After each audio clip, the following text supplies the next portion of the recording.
What's going on, everybody? Today's video is going to be top 5 worst Universal attractions I've personally done. Now, I am going to be doing a top 5 best in this eventually, but I'm doing worst first because there was a lot less to choose from. Therefore, it's a lot easier to make a list for this. So, yeah, and I feel like I have a pretty, fresh opinion now after my, trip just a couple weeks to the Florida parks just a couple weeks ago. So, yeah, let's get to this. Number 5.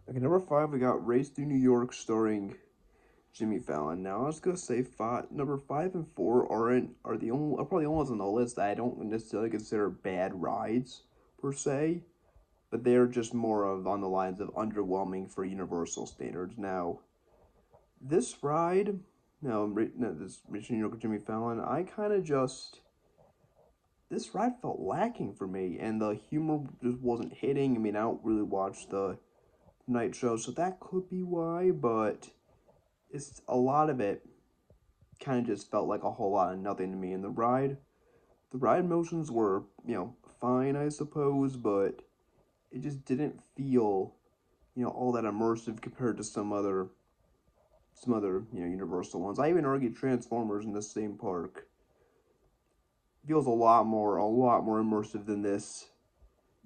And the whole, going from New York into like outer space, that part of the ride just never made sense to me. And yeah, I probably have a much more positive opinion about this now than I did when I first wrote it in 2017. But yeah, not that it's an awful ride, but just for Universal standards, it's not great. Number 4.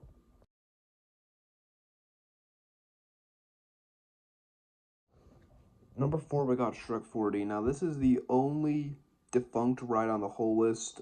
Another one is, thank God, gonna be defunct in just a little over 2 weeks from now, but yeah, number 4, Shrek 4D. I got to do the California one in 2010. I got to do the Florida one in 2012 and 17, and that ended up being my last time ever doing it, which didn't really come as a surprise at all. Uh, yeah, just by that point, 40 theaters were kind of just aging. I mean, I'm sure this was great for the first like, let's say 5 to 10 years that it was around, but yeah, this ride it contains a film that you can watch on Netflix, and you could even buy it, just on you could buy it on off eBay or Amazon, whatever. So literally, buy it from there, and with a little rocking chair in your house, it's basically the same thing. Yeah, I from what I even remember, the seat motions were pretty uncomfortable, and yeah, between that and the fact that it was kind of an aging ride system, just not a good combination. Yeah, I mean, the pre-show was great, but the ride, at least last time I did it, even from a 17-year-old perspective, definitely not, you know, not up to current Universal standards. So there's a reason that they axed it. Although, I actually do kind of miss this one. We will get to why later. Number 3.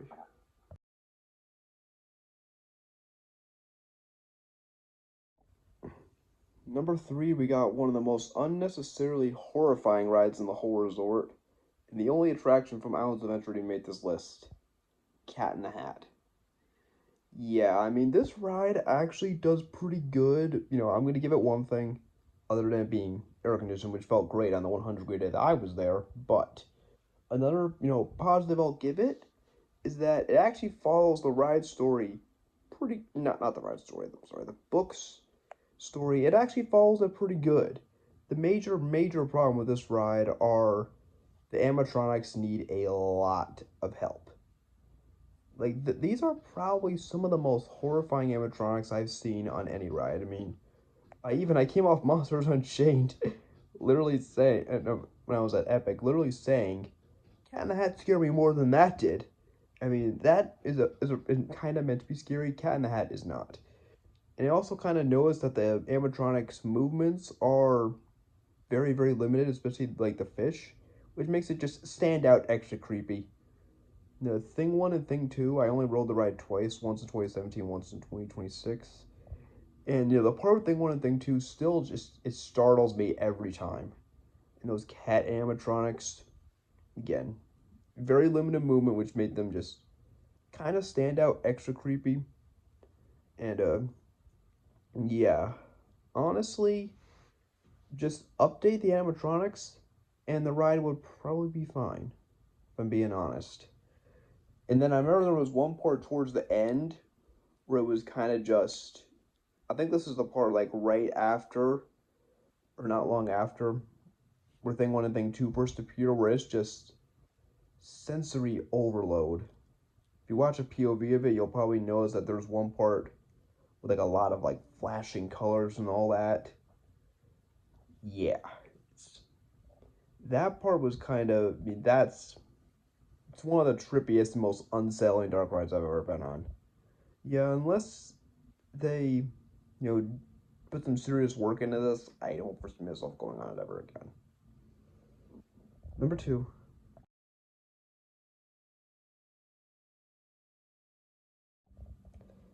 Now this one is gonna surprise people. The fact that it's so low, I mean, yeah, Fast and Furious Supercharged is a joke. Yeah, I mean, Universal themselves even knows just how terrible this attraction is. Why do you think they moved the closure up by a whole year? Yeah, I mean, I wrote this myself, pretty much expecting the worst of the worst. The queue and the pre-show weren't bad, but the ride, oh boy, totally different story. I mean, the ride motions of the bus were, you know, fine, but the acting and the graphics were just awful. Like the graphics look worse than like an 80s video game. Yeah. It was very cheap looking. The acting, yeah, wasn't very good either. No, yeah, just the ride's story, the ride's premise really made just positively no sense. And yeah, I mean, it's laughably bad. I actually found myself laughing pretty nonstop for about 15 minutes when I came off this. Yeah, for a reason. And what's super amusing to me is that I came off the ride and literally saying no one would care if that permanently closed next month. And what happened? Universal dropped the bombshell just 2 days later. Cannot make that up.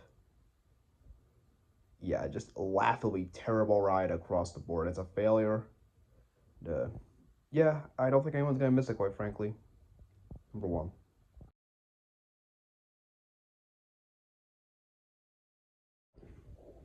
Number one, now I think calling this a ride is a stretch, but Villain Con Minion Blast, yeah, the ride that replaced Shrek 4D ended up being way worse in my opinion.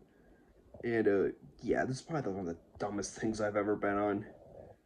So, for those of you that don't know, this is pretty much, you know, that little moving walkway at the airport city walk is pretty much that combined with Toy Story Mania is how people described it. And yeah, that was pretty much what it was. But what really was mind-boggling to me about this in the worst way possible is that they couldn't even get the basics right with this.